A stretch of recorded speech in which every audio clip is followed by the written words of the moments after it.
அப்போஸ்தலனாகிய பவுல் ரோமருக்கு எழுதின நிருபம் 6ஆம் அதிகாரம் 23ஆம் வசனத்தில் இப்படியாக வாசிக்கிறோம்.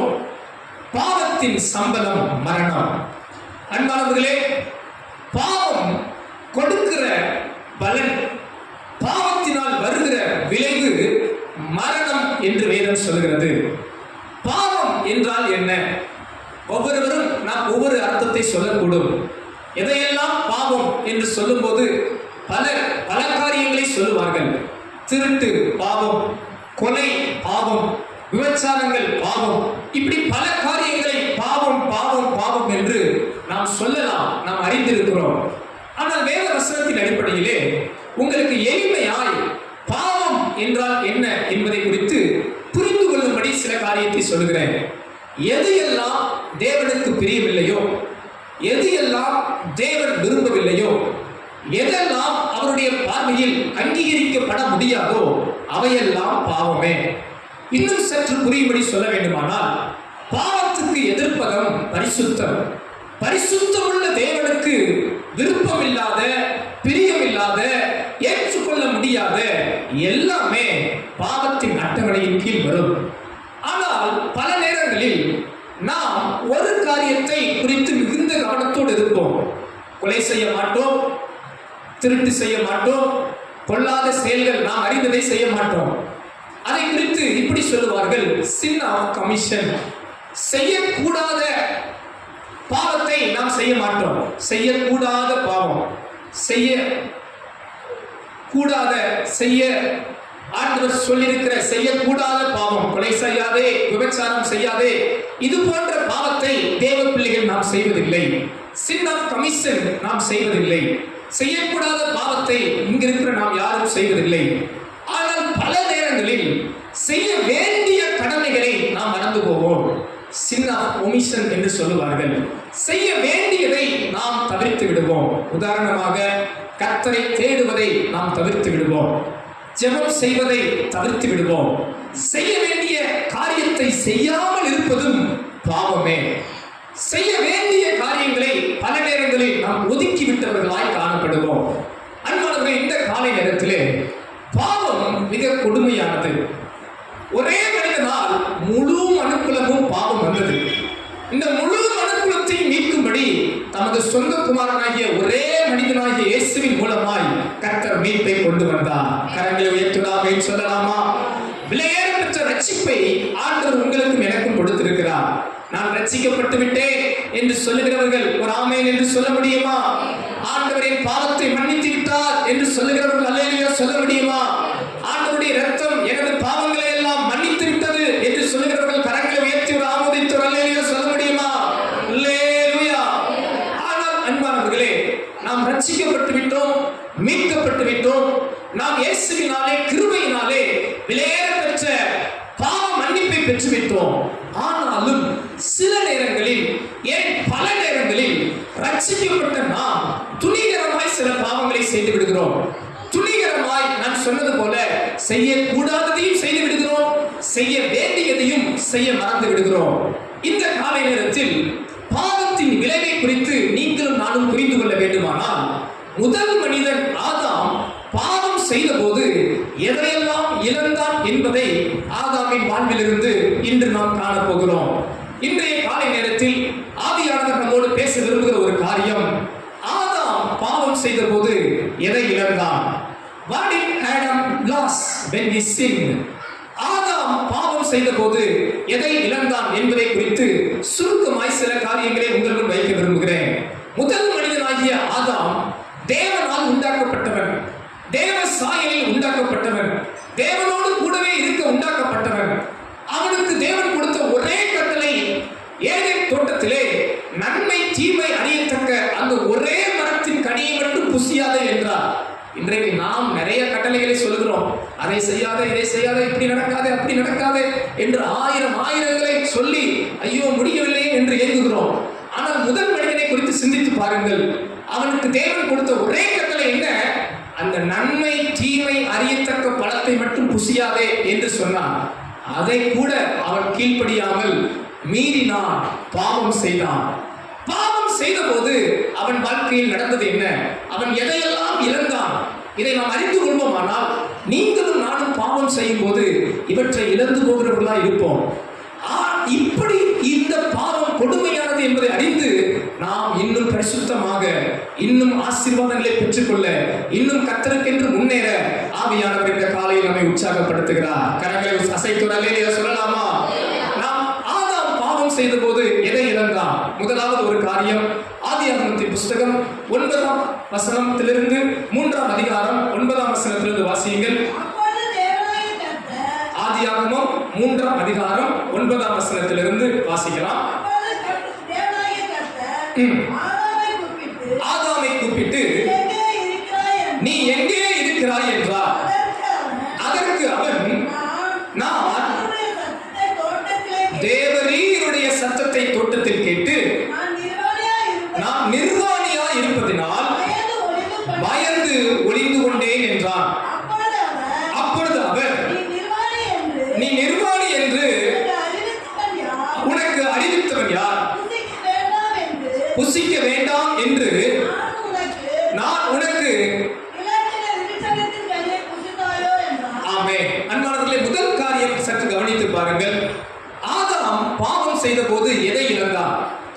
ஆதாம் தேவன் சொன்ன கனியை மீறி புசிக்கிறான், கீழ்ப்படியாமல் புசிக்கிறான். அப்படி புசித்த போது என்ன நடந்தது தெரியுமா? முதல் காரியம், தேவனுக்கும் அவனுக்கும் உள்ள உறவு பிரிந்தது. அவன் எதை இழந்தான்? தேவனோடு உள்ள உறவை இழந்தான்.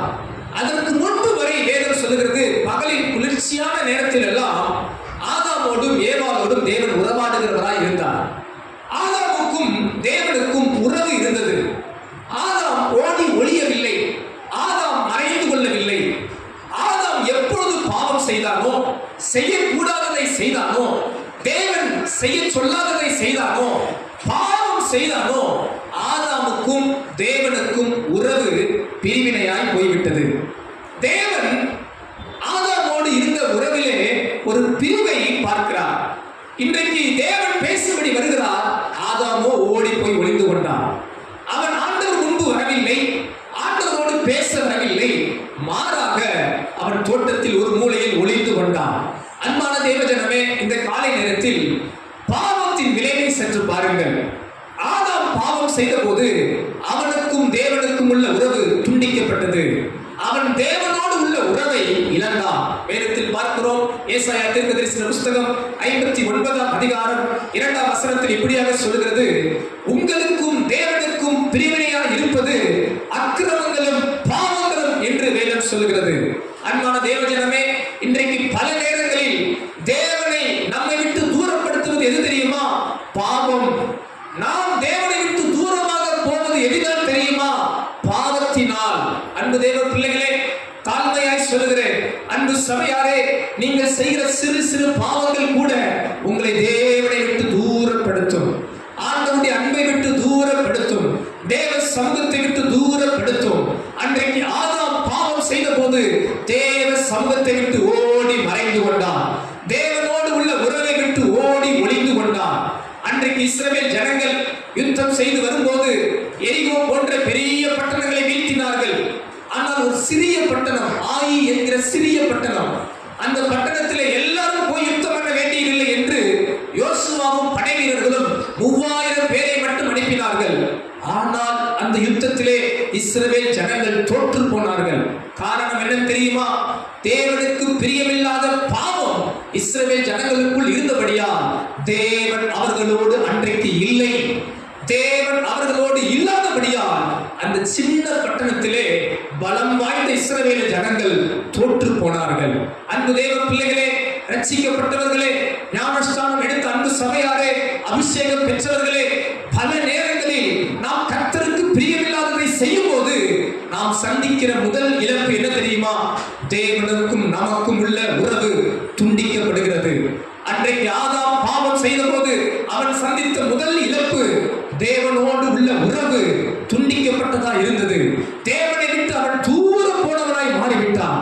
தாவீது ராஜா பாவம் செய்த போது அழகாய் சொல்லுகிறான், ஆண்டவரே, உமது ஆவியை என்னை விட்டு எடுக்காதிரும், எனக்கு ஒரு நிலைவரமான ஆவியை தாரும், உமது சமூகத்தை விட்டு என்னை தள்ளாதிரும் என்று ஜெபம் பண்ணுகிறான். காரணம் என்ன? பாவம் செய்கிற ஒவ்வொரு ஆத்மாவும் தேவனை விட்டு தூரம் போகிறார்கள். இன்றைக்கு ஏன் பல ஜனங்களால் தேவனை தேட வர முடியவில்லை தெரியுமா? அவர்களுக்கு எது தடையா இருக்கிறது தெரியுமா? பாவம் அவர்களுக்கு பெரிய தடையா இருக்கிறது. அவர்கள் வாழ்வில் இருக்கிற அசுத்தங்கள் அவர்களுக்கு பெரிய தடையா இருக்கிறது. தேவ சமூகத்துக்கு வராமல் இன்றைக்கு ஏன் பல ஜனங்கள் இருக்கிறார்கள் தெரியுமா? அவர்களுக்குள்ள இருக்கிற அசுத்தமான காரியங்கள் தேவனை தேட முடியாதபடி தடுத்து கொண்டே இருக்கிறது. இந்த ஆதாம் பாவம் செய்தபோது இழந்த பெரிய இழப்பு என்ன தெரியுமா? தேவனோடு உள்ள உறவை இழந்தான். இந்த காலை நேரத்தில் இந்த வார்த்தை கேட்கிற அன்பு சபையாரே, உங்களை நான் எப்போதும் உற்சாகப்படுத்துகிறேன். நீங்களும் நானும் இழக்கக்கூடாத ஒன்று தேவனோடு உள்ள உறவு. நீங்களும் நானும் இழக்கக்கூடாத ஒன்று ஆண்டவரை நோக்கி நீங்களும் நானும் அப்பா பிதாவை என்று கூப்பிடத்தக்க புத்திர சுவிகாரத்தின் ஆவியை பெற்றிருக்கிறோம். அந்த உறவை காத்துக்கொள்ள கர்த்தர் கிருபை தருவாராக. அந்த உறவிலே நம்மை பிரிப்பது எது? பாவமே. அந்த உறவிலே நம்மை தடுப்பது எது? பாவமே. ஆதாம் எதை இழந்தான்? தேவனோடு உள்ள உறவை இழந்தான். அவன் பாவம் செய்த போது தேவனோடு உள்ள உறவை இழந்தான். நீங்கள் நானும் பாவம் செய்கிற போது தேவனோடு உள்ள உறவை இழக்க வாய்ப்புள்ளது. நாம் அப்படிப்பட்ட பாவத்தை செய்யாதபடி கர்த்தர் நம்மை காப்பாராக. கரங்களை உயர்த்தி ஆமென் சொல்லலாமா? அல்லேலூயா. இரண்டாவது காரியம், இந்த ஆதாம் பாவம் செய்த போது எதை இழந்தான்? முதல் எதை இழந்தான்? சத்தமா சொல்லுங்க பார்க்கலாம். தேவனோடு உள்ள உறவை இழந்தான். ஆதாம் ஆண்டவரோடு பேசின உறவை இழந்து போனான். இரண்டாவது காரியம் பாருங்கள், ஆதியாகமம் 3ஆம் அதிகாரம் 12ஆம் வசனம் இப்படியாக சொல்கிறது. அதற்கு ஆதாம்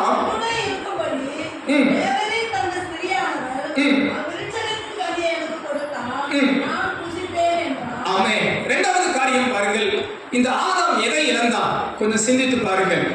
ஆண்டவர் வந்துட்டார், ஏதேன் தோட்டத்தில் வந்து ஆதாமே என்று கூப்பிட்டார். மறைந்திருக்கிறான். ஆண்டவரே நான் நிர்வாணியா இருக்கிறேன் என்று சொல்லுகிறான். ஆண்டவர் கண்டுபிடிச்சிட்டார், இவன் பாவம் செஞ்சிட்டான், தப்பு பண்ணிட்டான், நான் சொன்னதை மீறிட்டான், நான் விலக்கின கனியை நீ புசித்தாயோ என்று கர்த்தர் கேட்கிறார். அதுக்கு அவன் என்ன சொன்னான் தெரியுமா? ஆண்டவரே நீர் என்னோடு இருக்கும்படி தந்த என் மனைவியாகிய ஏவாள் அதை எனக்கு கொடுத்தால் ஆதலால் நான் என்ன பண்ணேன்? புசித்தேன். பாருங்க, ஆதாம் முதல்ல கீழ்ப்படியாத ஒரு பாவம் செய்யறான். இரண்டாவது ஒரு பாவம் என்ன செய்யறான்னு கேட்டீங்கன்னா, பிறரை குறித்து குறை சொல்லுகிற ஒரு பாவத்தை செய்கிறான். வாங்கி சாப்பிட்டது இல்லாம யார் மேல தூக்கி பழியை போடுறான்னா, தன் மனைவி மேல தூக்கி என்ன பண்றான்? பழியை போடுறான். என்பதை நல்லா கொஞ்சம் கவனிங்க. இந்த இடத்துல ஆவியானவர் எனக்கு ஒரு காரியத்தை காண்பித்தார். இந்த ஆதாம் இழந்தது என்ன தெரியுமா? பாவம் செய்த போது இந்த ஆதாம் இழந்தது என்ன தெரியுமா? நன்றாக கொஞ்சம் சிந்தித்து பாருங்கள். தேவன் ஆதாமை படைக்கும் போது எப்படி படைத்தார்? தேவ சாயலாகவே படைத்தார். அவனுக்குள் தேவ சுவாபங்கள் இருக்கும்படி படைத்தார். தேவனுடைய குணாதிசயங்கள் மனிதனுக்குள் இருக்கும்படி படைத்தார். ஆனால் இவன் பாவம் செய்தவுடன் இவனுக்குள் இருந்த தேவ சுவாபங்கள், தேவ குணநலங்கள் மாறிவிட்டது. இவன் இப்ப தேவ சாயலின் குணத்தை போல் அல்ல, இவன் ஒரு மாம்ச சுவாபம் உள்ளவனாய், ஒரு மனுஷீக தன்மையுடையவனாய் என்ன பண்ண ஆரம்பிச்சிட்டான்னா இவன் மாறிவிட்டான். தேவ சுவாபத்தை இழந்து இப்ப என்ன செய்யறான்? நல்ல குறை சொல்றான். ஆண்டவர் சொல்றான், ஆண்டவரே யாரும் தப்பு பண்ணல, யாரும் பண்ணல, நான் பண்ணல ஆண்டவரே. யாருதான் காரணம்? இந்த பிரச்சனைக்கு, இந்த பாவத்துக்கு யார் காரணம்? நீர் தந்த மனிதன். பாருங்க, அதுலயும் ஆண்டவர் மேல ஒரு பாயிண்ட். நீர் தந்த மனைவி நீங்க தராது இருந்தா நான் நல்லா நடந்திருப்பேன். இன்னைக்கு பாருங்க, நம்ம தர நேரம் எல்லா தரப்பும் நம்ம பண்ணாலும் மற்றவங்க மேல சொன்னாதான் நமக்கு என்ன வருது? சோத்திரம், திருப்தியா வருது. அப்ப தப்பிச்சிட்டோம். எல்லா பழியத்துக்கு யார் மேல போட்டாச்சு? வீட்டில் இருக்கிற கணவன் மேல, இல்லாட்டி மனைவி மேல, இல்ல பிள்ளைகள் மேல, இல்ல அக்கம் பக்கத்தினர் மேல, சோத்திரம் இல்லை ஆண்டவர் மேல, இல்ல ஒரு மேல, அடுத்து சாத்தான் மேல, இப்படி யார் மேலேயாவது போட்டுருணும் பழிய. நான் ரொம்ப நல்லவன் தான் சொல்லுங்க எல்லாரும். நான் ரொம்ப சோத்திரம் இல்லையா? இந்த மாதிரி ஐடிங்க இல்ல பாஸ்டர், நாங்களே எங்க தப்பு ஒத்துக்கிறோம் அப்படி சொல்றீங்களோ? ஆதாம் பாவம் செய்த போது இழந்தது என்ன தெரியுமா? தேவ சுவாபத்தை இழந்தான். தேவனுடைய நற்குணங்கள், அவனுக்குள் ஆண்டவர் படைத்திருந்த நல்ல குணாதிசயங்களை இழந்து அவன் ஒரு மாம்ச குணமுடையவனாய், ஒரு ஜென்ம சுவாபம் உள்ளவனாய் மாறினான். அன்பானவர்களே, வேதத்திலிருந்து 2 வசனங்களை காண்பிக்கிறேன் பாருங்க. நமக்கு ஆண்டவர் முதலாவது தெய்வ சுபாவத்தை, திவ்ய சுபாவத்தை கொடுக்கிறாராம். 2 பேதுரு 1ஆம் அதிகாரம் 3வது 4ஆம் வசனத்தை பாருங்கள். 2 பேதுரு 1ஆம் அதிகாரம் 3ஆம் 4ஆம் வசனம். சீக்கிரம் வாசிங்க. தம்முடைய மகிமையினாலும் நம்மை அழைத்தவரை அறிகிற அறிவினாலே ஜீவனுக்கும் தேவ பக்திக்கும் வேண்டிய யாவற்றையும் கொடுக்கிற திவ்ய வல்லமையானது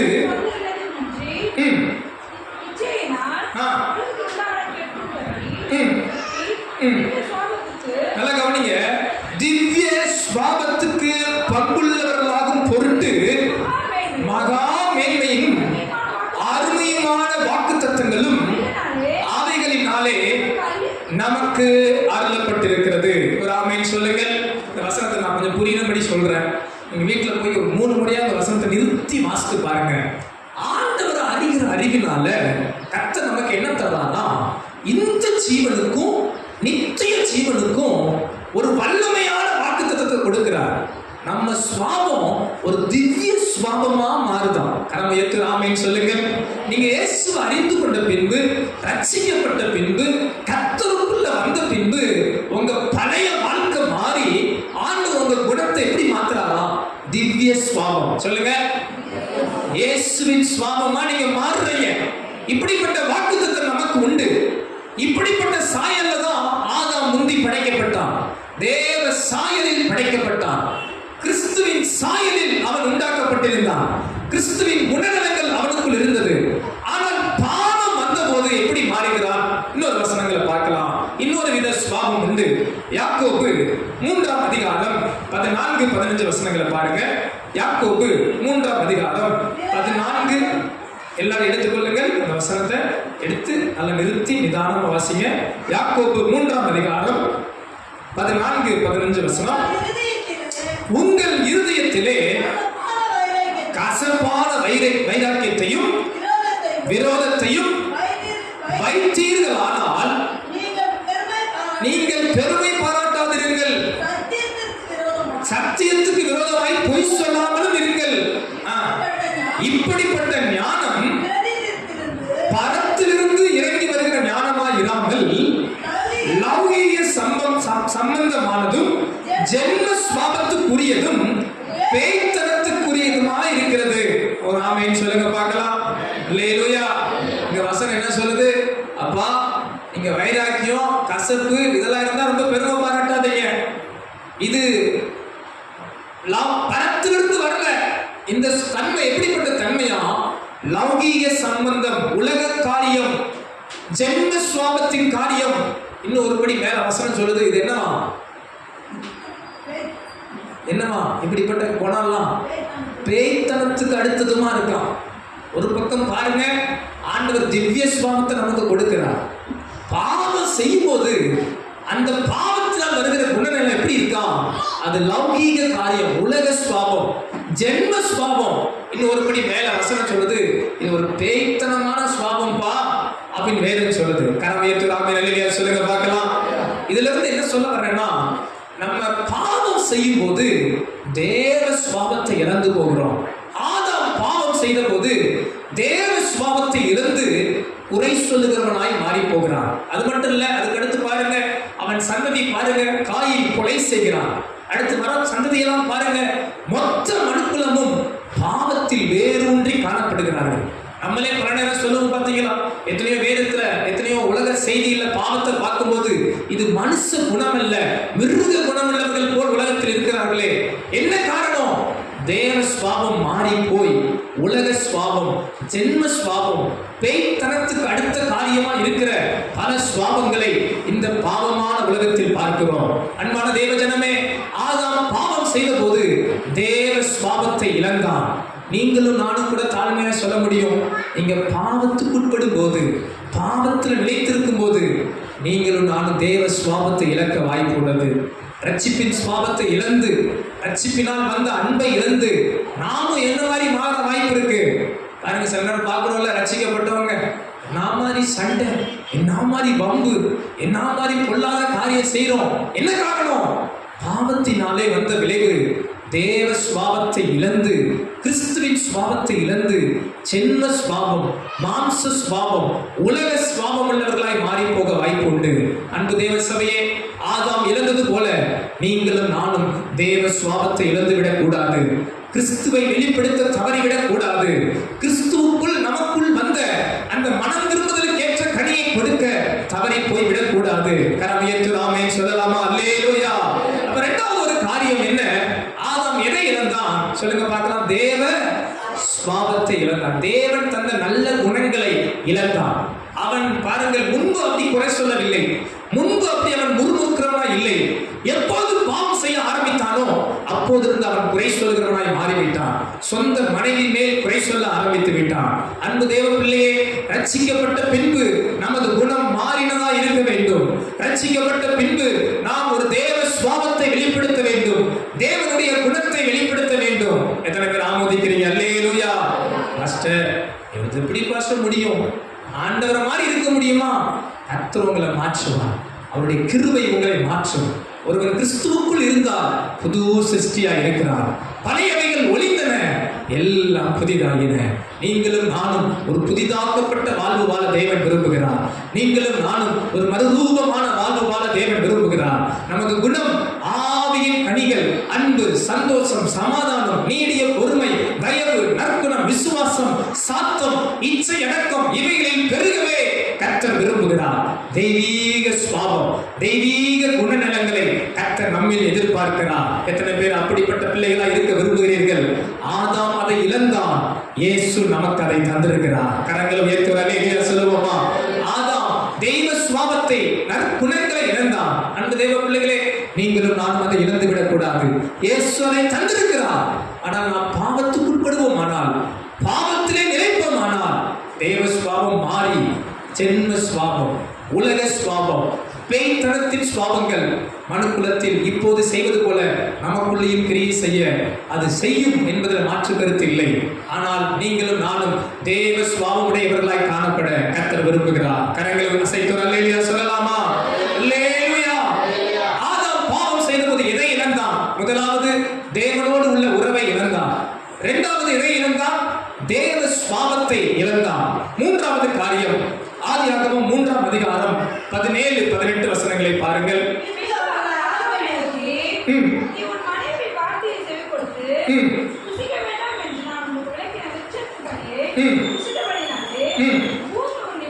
பூமி உன் நிமித்தம் சபிக்கப்பட்டிருக்கும். நீ உயிரோடு இருக்கும் நாளெல்லாம் வருத்தத்தோட அதன் பலனை புசிப்பாய். அது உனக்கு முள்ளும் குறுக்கும் முளைப்பிக்கும் வெளியின் பயிர் வகைகளை புசிப்பாய். 24ஆம் வசனத்தின் முதல் பகுதியை வாசியுங்கள். அவர் மனுஷனை துரத்தி விட்டார். அன்பானவர்களே, ஆதாம் பாவம் செய்த போது எதை இழந்தான் தெரியுமா? தேவன் அவனுக்காகவே வைத்திருந்த எல்லா ஆசீர்வாதத்தையும் இழந்து விட்டான். பாருங்கள், 6 நாட்களில் தேவன் இந்த உலகத்தை படைக்கிறார். 6ஆம் நாளில் மனுஷனை படைத்தார். அந்த மனுஷனை படைத்த ஆண்டவர் அவனுக்கு எல்லாவற்றையும் தந்தார். நன்றாய் கொஞ்சம் கவனித்து பாருங்கள். அவனுக்கு நம்ம வீடுக்கு என்னென்ன அலைகிறோம், சொந்த வீடு இருக்காதா என்று ஏங்குகிறோம். கர்த்தர் அவனுக்கு ஒரு பெரிய தோட்டத்தையே வீடாய் தந்தார். சாப்பாட்டுக்கு என்னென்ன கஷ்டப்படுகிறோம், 8 மணி நேரம், 10 மணி நேரம், 12 மணி நேரம் உழைக்கிறோம். ஆதாமுக்கு பாருங்கள் எல்லாவித பலன்களை கொடுக்கிறார். இன்னைக்கு நம்ம 1 கிலோ ஒரு பழம் வாங்கி சாப்பிட சோத்துறோம், அதுக்கு எவ்வளவு காசு செலவு பண்ண வேண்டியது. ஏதேன் என்கிற ஒரு பெரிய தோட்டத்தில் பல வகையான விருட்சங்கள், கனிகளை தேவன் தந்தார். ஆண்டவர் படைச்ச எல்லா பழத்தையும் நம்ம சாப்பிட்டோமான்னு கேட்டா இல்லை. இஞ்சி போனா நம்ம என்னென்ன சாப்பிட்டுக்கிட்டு இருக்கிறோம்? அதிகபட்சம் நம்ம ஊர்ல விளையிற கொய்யாப்பழம், வாழைப்பழம் 1-2 தான் சாப்பிட்றோம். சில பழத்துல அந்த பிள்ளைங்க புக்கில் படிக்கும் போது எனக்கு ஆச்சரியமா இருக்கும், இப்படிலாம் ஒரு பழம் இருக்கா சோத்திரம். அதெல்லாம் நம்ம பார்த்ததும் இல்லை, சாப்பிட்டதும் இல்லை.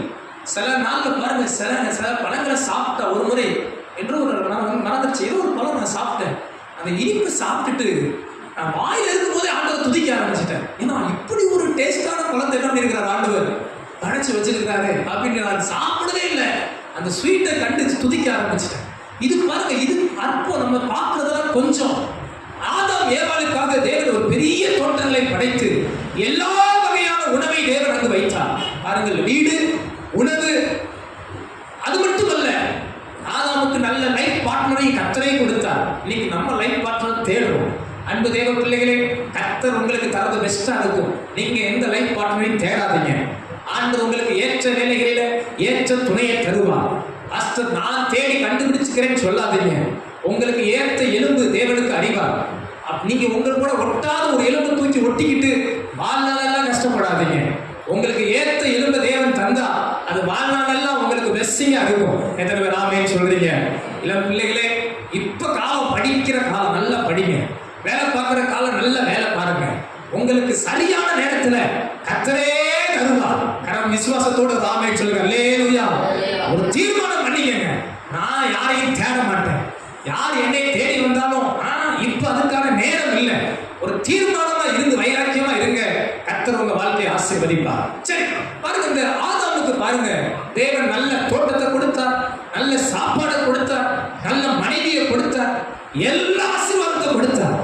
ஆனா பாருங்க, இவன் பாவம் செய்த போது தேவன் இவனுக்காக தந்திருந்த ஆசீர்வாதங்களை எல்லாம் இழந்து போனார்.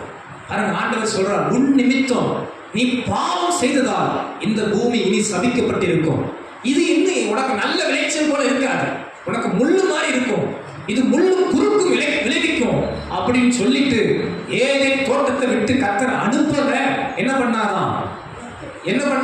சத்தமா சொல்லுங்க பார்க்கலாம். துரத்தி விட்டார். சோத்திரம். அப்படின்னா என்ன அர்த்தம்? ஆதாம் போக விரும்பல. ஆண்டவரே, இந்த தோட்டத்தை விட்டு என்ன பண்ணிடாதீங்க, அனுப்பிடாதீங்க அப்படின்னு கர்த்தர் துரத்தினார். நீ முதல்ல போ, பாவம் செஞ்சுட்டு உனக்கு இந்த ஆசீர்வாதத்தை அனுபவிக்க தகுதி இல்லை என்று என்ன பண்ணினார்? ஏதேன் தோட்டத்திலே ஆதாமை துரத்தினார். அன்பு தேவ பிள்ளைகளே, இந்த இடத்திலிருந்து நம்ம சத்தியத்தை கற்றுக்கொள்ள முடியும்.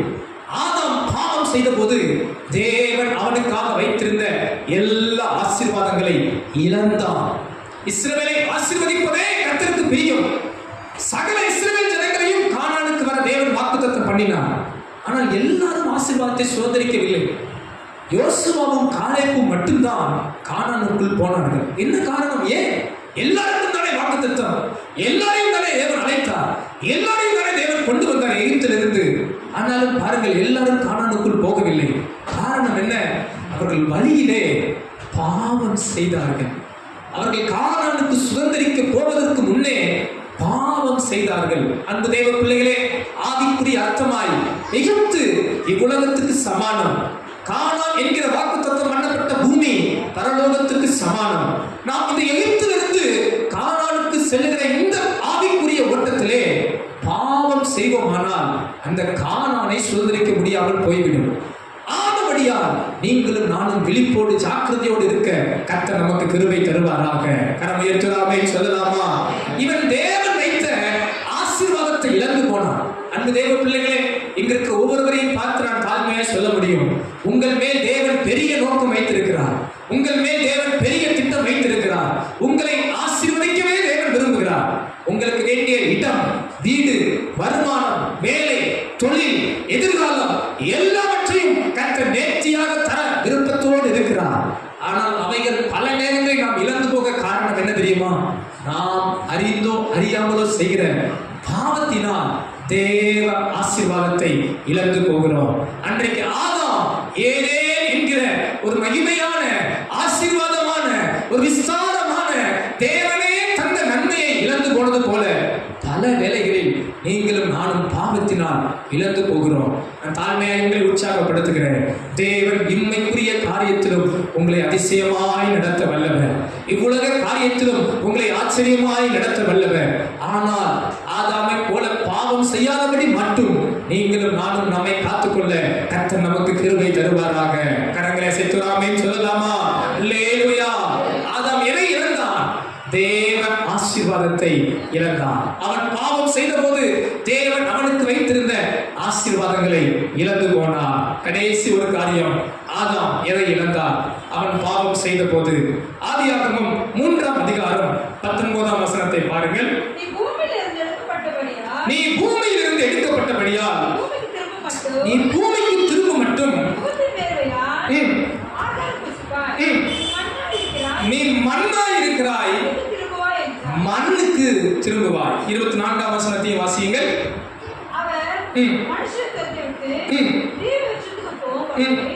ஜீவ விருட்சத்துக்கு போகும் வழியை காவல் செய்ய கிழக்கே கேருபீன்களையும் வீசிக்கொண்டிருக்கிற சுடர்களை பட்டவீட்டியும் வைத்தார். அன்பானவர்களே, ஆதாம் இழந்து போன 4வது ஒரு காரியம் என்ன தெரியுமா? ஆண்டவர் சொன்னார், நீ மண்ணிலிருந்து எடுக்கப்பட்டாய், மண்ணுக்கே திரும்புவார். ஆதாம் எதை இழந்தான் தெரியுமா? ஜீவனை இழந்தார். அதுவரை அவருக்கு சாவு, மரணம் சொல்லப்படவில்லை. இவன் பாவம் செய்த போது, இவன் கர்த்தருக்கு பிரியமில்லாத பாவத்திற்கு உட்படுகிற போது, அங்கே இவனுக்கு கொடுக்கப்படுகிற ஒன்று, நீ மண்ணுக்கு திரும்புவாய். இதை புசிக்கும் நாளில் சாகவே சாவா என்ற எச்சரிப்பை மீறினபடியால், அவன் பாவத்துக்கு உட்பட்டபடியால் ஜீவனை இழந்தான். இன்னும் ஒருபடி மேலே, அவன் நித்திய ஜீவனை இழப்பதற்கு தகுதியானவனாய் மாறிவிட்டான். பாவம் ஒரு ஆத்துமாவின் நித்திய ஜீவனை பெற தடையா இருக்கும். அன்பு தேவ பிள்ளைகளே, இவன் மண்ணிலிருந்து வந்தபடியால் மண்ணுக்கு திரும்புவான் என்று ஆண்டவர் சொன்னார். வேதத்தில் பார்க்கிறோம், மனிதன் ஒரு தரம் பிறந்து மரிப்பது நியமிக்கப்பட்ட ஒன்று. ஆவிக்குரிய பிள்ளைகள், உங்களுக்கும் எனக்கும் மரணம் ஒரு முடிவல்ல. மரணத்தை குறித்து நீங்களும் நானும் கலங்க வேண்டியதில்லை. இப்பூமியின் மரணம் நமக்கு ஒரு இளைப்பாறுதல். கிறிஸ்து வரும் நாளிலே அவரை ஏற்றுக்கொண்ட நாம் நித்திய ராஜ்யத்தில் நிரந்தரமாய் அவரோடு கூட என்றென்றும் இருப்போம். கரங்களை அசைக்காமே சொல்லலாமா? ஆனால் அந்த நித்திய ராஜ்யத்துக்குள் எல்லாரும் பிரவேசிக்க முடியாது. நித்திய ஜீவனுக்குள் எல்லாரும் போக முடியாது. இயேசுவை சொந்த இரட்சகராய் ஏற்றுக்கொண்டவர்கள், தேவனுடைய ஜீவ புஸ்தகத்தில் பேர் எழுதப்பட்டவர்கள் தான் நித்திய ஜீவனை சுதந்திரிக்க முடியும். ஆனால் இந்த ஆதாம் பாவம் செய்தபடியால் ஜீவனை இழந்தான். நித்திய ஜீவனை, ஜீவ விருட்சத்துக்கு போகும் வழியை கர்த்தர் அடைத்து போட்டார். அன்பு தேவ பிள்ளைகளே, இவனுடைய பாவம் அவன் வாழ்வில் ஜீவனை இழப்பதாய் மாறினது, நித்திய ஜீவனை இழப்பதாய் மாறினது. இந்த காலை நேரத்திலே நமது வாழ்வில் நித்திய ஜீவனை இழப்பதற்கு ஏதுவான எந்த பாவமும் நம்மை அணுகாதபடி காத்துக்கொள்ள கர்த்தர் கிருபை தருவாராக. வேதத்தில் பார்க்கிறோம், மாம்சத்தின் கிரியைகள் செய்கிறவர்கள் தேவ ராஜ்யத்துக்குள் போக முடியாது. கலாத்தியர் 5ஆம் அதிகாரம் 19ஆம் வசனத்திலிருந்து பார்த்தீர்கள் என்றால், கலாத்தியர் 5ஆம் அதிகாரம் 19ஆம் வசனத்திலிருந்து பார்த்தீர்கள் என்றால், மாம்சத்தின் கிரியைகள் வெளியரங்கமாய் இருக்கின்றன. ஒவ்வொன்றையும் நீங்கள் குறித்து வாசித்து பாருங்கள். அவையாவன விபச்சாரம், வேசித்தனம், அசுத்தம், காமவிகாரம், விக்கிரக ஆராதனை, பில்லி சூனியம், விரோதங்கள், பகைகள், கோபங்கள், பிரிவினைகள், மார்க்க வேதங்கள், பொறாமைகள், கொலைகள், வெறியாட்டங்கள், களியாட்டுகள் முதலானவைகள். நன்றாக இந்த வசனத்தை நோட் பண்ணிப்பாங்க. இப்படிப்பட்டவைகளை செய்கிறவர்கள், வசனம் சொல்லுது, தேவனுடைய ராஜ்யத்தை சுதந்தரிப்பதில்லை என்று முன்னே நான் சொன்னது போல இப்பொழுதும் உங்களுக்கு சொல்லுகிறேன். அல்லேலூயா. யார் யாரெல்லாம் உள்ள போக முடியாதான்? எப்படிப்பட்ட கிரியை செய்கிறவர்கள்? மாம்சத்தின் கிரியைகள் கிட்டத்தட்ட 17 காரியங்கள் அங்கே சொல்லப்பட்டிருக்கிறது. விபச்சாரம், வேசித்தனம், அசுத்தம், காமவிகாரம், பகை, விரோதங்கள், வைராக்கியங்கள், கோபங்கள், சண்டைகள், பிரிவினைகள், மார்க்க வேதங்கள், பொறாமைகள், கொலைகள், வெறிகள், களியாட்டுகள். இப்படிப்பட்டவைகளை செய்கிறவர்கள் தேவ ராஜ்யத்துக்குள் பிரவேசிக்க முடியாதாம். அன்பு தேவ பிள்ளைகளே, ஆதாம் பாவம் செய்ததால் நித்திய ஜீவனை சுதந்திரிக்கிற ஆசீர்வாதத்தை இழந்து போனான். நீங்களும் நானும் நித்திய ஜீவனை சுதந்திரிக்கிற ஆசீர்வாதத்தை மட்டும் ஒரு நாளும் ஒருபோதும் இழந்து போகக்கூடாது. எத்தனை பேர் ஆமோதித்து அல்லேலூயா சொல்றீங்க? எபிரேயர் ஆக்கியோன் இதை அழகாய் சொல்லுகிறார். 10ஆம் அதிகாரம் 26ஆம் வசனத்திலிருந்து பார்த்தீர்கள் என்றால், எபிரேயர் 10:26ஆம் வசனம், சத்தியத்தை அறியும் அறிவை அடைந்த பின்பு, நன்றாக கவனியுங்கள், நாம் மனப்பூர்வமாய் பாவம் செய்கிறவர்களா இருந்தால் பாவங்களின் நிமித்தம் செலுத்தத்தக்க வேறொரு பலி இனி இராமல் நியாய தீர்ப்பு வரும் என்று பயத்தோடே எதிர்பார்க்குதலும் கோபாக்கினியுமே இருக்கும். அன்பானவர்களே, ரட்சிப்பை பெற்று மனப்பூர்வமாய் பாவம் செய்து கொண்டிருந்தால் என்னதான் வருமா? கோபாக்கினை தான் வரும், நியாய தீர்ப்பு தான் இருக்கிறது. ஆனபடியால் ஆதாம் பாவம் செய்து இழந்தது போல அன்பு தெய்வ பிள்ளைகள் நாம் ஒருவர் கூட பாவம் செய்து எதையும் இழந்து விடாதிருக்க கர்த்தர் நமக்கு கிருபை தருவாராக. இந்த ஆதாம் பாவம் செய்த போது எதையெல்லாம் இழந்தான்? தேவனோடு உள்ள உறவை இழந்தான். இங்கிருக்கிற நாம் ஒவ்வொருவரும் தேவனோடு உள்ள உறவை ஒரு நாளும் இழக்கக்கூடாது. இரண்டாவது, ஆதாம் எதை இழந்தான்? நல்ல சுபாவம், தெய்வீக குணத்தை இழந்தான். அன்பு தெய்வ பிள்ளைகளே, நாம் தெய்வீக சுபாவங்களை இழக்காதபடி இருக்க கர்த்தர் கிருபை தருவாராக. மூன்றாவது, எதை இழந்தான்? தேவன் தந்த ஆசீர்வாதங்களை எல்லாம் இழந்தான். நாம் ஒவ்வொருவரும் தேவன் நமக்கு வைத்திருக்கிற ஆசீர்வாதங்களை இழந்து போகவே கூடாது. நான்காவது, ஆதாம் எதை இழந்தார்? நித்திய ஜீவனுக்கான வாக்குத்தத்தத்தை, அந்த வாய்ப்பை இழந்து போனான். மரணத்தை சந்திக்கிற ஒரு மனிதனாய் மாறி போனான். நீங்களும் நானும் நித்திய ஜீவனை ஒரு காலமும் இழக்காதபடி கர்த்தர் நமக்கு கிருபை தருவாராக. கரங்களை அசைத்து அல்லேலூயா சொல்லலாமா? ஆனால் இன்றைக்கு நமக்கு ஒரு பெரிய வாய்ப்பு. நமது பாவங்கள் எல்லாம் இயேசு சிலுவையில் சுமந்து தீர்த்து விட்டார். நமது அக்கிரமங்களை எல்லாம் மன்னித்து விட்டார். இயேசு இந்த பூமிக்கு வந்த நோக்கமே நம்ம எல்லாருடைய பாவத்தை சிலுவையில் சுமந்தவராய் நமக்கு கிருபை தந்து நம்மை மீட்கும் பொருளாய் வந்தார். இயேசு வந்ததால் தேவனோடு நமக்கு ஒரு உறவு, இயேசு வந்ததால் நமது வாழ்வில் மாற்றம், இயேசு வந்ததால் ஒரு ஆசீர்வாதம், இயேசு வந்ததால் நித்திய ஜீவன் உங்களுக்கு எனக்கும் உண்டு. எத்தனை பேர் அதை விசுவாசிக்கிறீங்க? ஆதாம் இழந்ததை எல்லாம் இயேசு எனக்காக மீட்டு தந்தார். அருகாமல் இருக்கவங்க கரங்களை பிடித்து சொல்லுங்கள், ஆதாம் இழந்ததை இயேசு உங்களுக்காக மீட்டு கொடுத்திருக்கிறார். இயேசுவை விசுவாசிக்கிற உங்களுக்கு தேவனோடு உறவு உண்டு, தேவ குணம் உண்டு, தேவ ஆசீர்வாதம் உண்டு, நித்திய ஜீவன் உண்டு. அல்லேலூயா, அல்லேலூயா. நீங்கள் பாக்கியவான்கள். இந்த ஆலயத்தில் இருக்கிற ஒவ்வொருவரும் பாக்கியவான்கள். தேவன் உங்களுக்கு நித்திய ராஜ்யத்தை வைத்திருக்கிறார். உலக கவலை உங்களை மேற்கொள்ளாது, உலக சாபம் உங்களை மேற்கொள்ளாது, உலகத்தின் பிரச்சனை உங்களை மேற்கொள்ளாது. கர்த்தர் உங்களோடு கூட இருந்து உங்களை நிச்சயமாகவே ஆசீர்வதிப்பார். ஒரே ஒரு வசனத்தை வாசித்து நாம் ஜெபிக்க போகிறோம். ரோமர் 3ஆம் அதிகாரம் 23ஆம் வசனத்தில் இப்படியாக சொல்லப்படுகிறது. ரோமர் 3ஆம் அதிகாரம் 23ஆம் வசனம். எல்லாரும் பாவம் செய்து தேவ மகிமை அற்றவர்களானார்கள். 24ஆம் வசனம். ஆனால் நன்றாய் கவனியுங்கள் அன்பானவர்களே, எல்லாரும் பாவம் செய்து தேவ மகிமை அற்றவர்களாகினார்கள். ஆனால் பாருங்கள், தேவன் நமக்கு வைத்திருக்கிற ஒரு ஆசீர்வாதம், இலவசமாய் அவருடைய கிருபையினாலே கிறிஸ்து இயேசுவின் மேலுள்ள மீட்பை கொண்டு நீதிமான்களாக்கப்படுகிறார்கள். அல்லேலூயா. ஆண்டவர் இயேசுவினாலே நீங்களும் நானும் நீதிமான்களாக்கப்பட்டோம். ஆண்டவர் இயேசுவினாலே நீங்களும் நானும் ஆசீர்வதிக்கப்பட்டோம். ஆண்டவர் இயேசுவினாலே நீங்களும் நானும் பரலோக நன்மையை பெற்றிருக்கிறோம். நல்ல கரங்களை தட்டி ஆண்டவர் நாமத்தை மகிமைப்படுத்தலாமா? எத்தனை பேர் ஆண்டவர் இயேசுவினாலே நித்திய ஜீவன், ஆண்டவர் இயேசுவினாலே தேவ ஆசீர்வாதத்தை பெற்றிருக்கிறீர்கள்? அல்லேலூயா. பில்லி கிரஹாம் என்கிற ஒரு தேவ மனிதர், அவர் போகிற இடத்துல எல்லாம் பாவத்தை குறித்து பிரசங்கிப்பாராம். அதை கேட்டபோது பலர் அவரிடத்தில் வந்து சொன்னார்களா, ஏன் பாஸ்டர் இப்படி பாவத்தை குறித்து பேசுகிறீர்கள்? நீங்க போற இடமெல்லாம் இப்படி பாவம் பாவம் பேசுனீங்கன்னா மக்கள் கேட்க மாட்டாங்க, மக்கள் கேட்டுட்டு கோபப்படுவாங்க, இல்ல இனிமேல் உங்க கூட்டத்துக்கு வராம போயிடுவாங்க.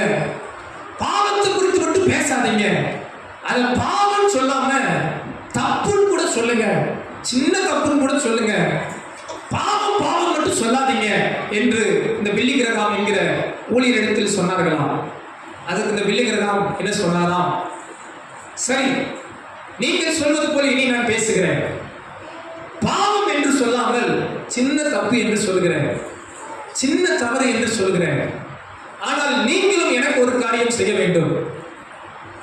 உங்கள் வீட்டில் விஷம் என்கிற ஒரு பாட்டிலை எடுத்துக்கொண்டு போய் விஷம் என்கிற அந்த ஸ்டிக்கரை மட்டும் எடுத்துவிட்டு விஷத்துக்கு பதிலாக வேற ஒரு பெயரை போட்டு வைப்பீர்களா என்று கேட்டாராம். விஷமற்றது இல்லை என்றால் விஷத்தை போலானது என்று வேறு பெயரை போட்டு உங்கள் வீட்டில் வைப்பீர்களா என்று கேட்டாராம். அதற்கு அவர்கள் சொன்னார்களாம், இல்லை அப்படி செய்யக்கூடாது, சிறு பிள்ளைகள் அறியாமல் எடுத்து குடித்து விடுவார்கள், மற்றவர்கள் யாராவது தவறாக எடுத்து பயன்படுத்தி விடுவார்கள், அப்படி செய்யும் போது அவர்கள் செத்து போவார்களே என்று சொன்னார்களாம். அப்போதுதான் அவரும் சொன்னார், அதுபோலதான் பாவத்தை நாம் பாவம் என்று சொல்லாவிட்டால் அநேக ஜனங்கள் நரகத்துக்கு போய் விடுவார்கள், அநேக ஜனங்கள் பரலோகத்துக்கு வராமல் போய் விடுவார்கள். பாவத்தின் விளைவு அவர்களுக்கு தெரியாமல் போய்விடும். ஆதலால் நானும் போகிற இடத்திலெல்லாம் பாவத்தை குறித்து கண்டித்து பேசுகிறேன் என்று அந்த ஊழியர் சொன்னாராம். அன்பு சபையே, நீங்களும் நானும் கடைசி நாட்களில் இருக்கிறோம். இயேசு அதிசீக்கிரமாய் வரப்போகிறார். உங்களை அவரோடு கூட நித்திய ராஜ்யத்தில் சேர்த்துக்கொள்ள வரப்போகிறார். ஆதாம் அன்றைக்கு பாவத்தினால் இழந்து போனது போல நாம் ஒருவரும் பாவத்தினால் எதையும் இழந்து போகாதபடி கர்த்தர் நம்மை காப்பாராக. இயேசு இந்த பூமிக்கு வந்து நமக்கு வைத்த சகல ஆசீர்வாதங்களையும் நீங்களும் நானும் பெற்றுக்கொள்ள கர்த்தர் விரும்புகிறார். எத்தனை பேர் அந்த ஆசீர்வாதம் வேணும்னு நினைக்கிறீங்க?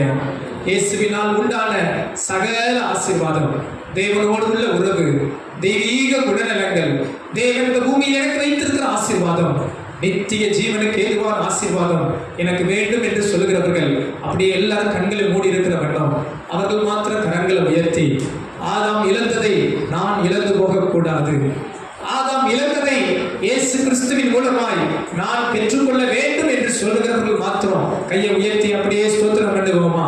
நம்ம யாரையும் பார்க்க வேண்டாம். இது ஜெபிக்கிற நேரம். இந்த காலை நேரத்திலே ஆண்டவர் வாக்கு கொடுக்கிறார். இதுவரை நீங்கள் இழப்போடு வந்திருக்கலாம், ஆனால் நீங்கள் சுதந்திரிக்க போகிறீர்கள். நீங்கள் ஆசீர்வாதத்தை பெறப் போகிறீர்கள், நன்மைகளை பெறப் போகிறீர்கள். ஒரு சில நல்ல சத்தமா ஸ்தோத்திரம் பண்ணுங்க பார்க்கலாம். ஸ்தோத்திரமா ஸ்தோத்திரமா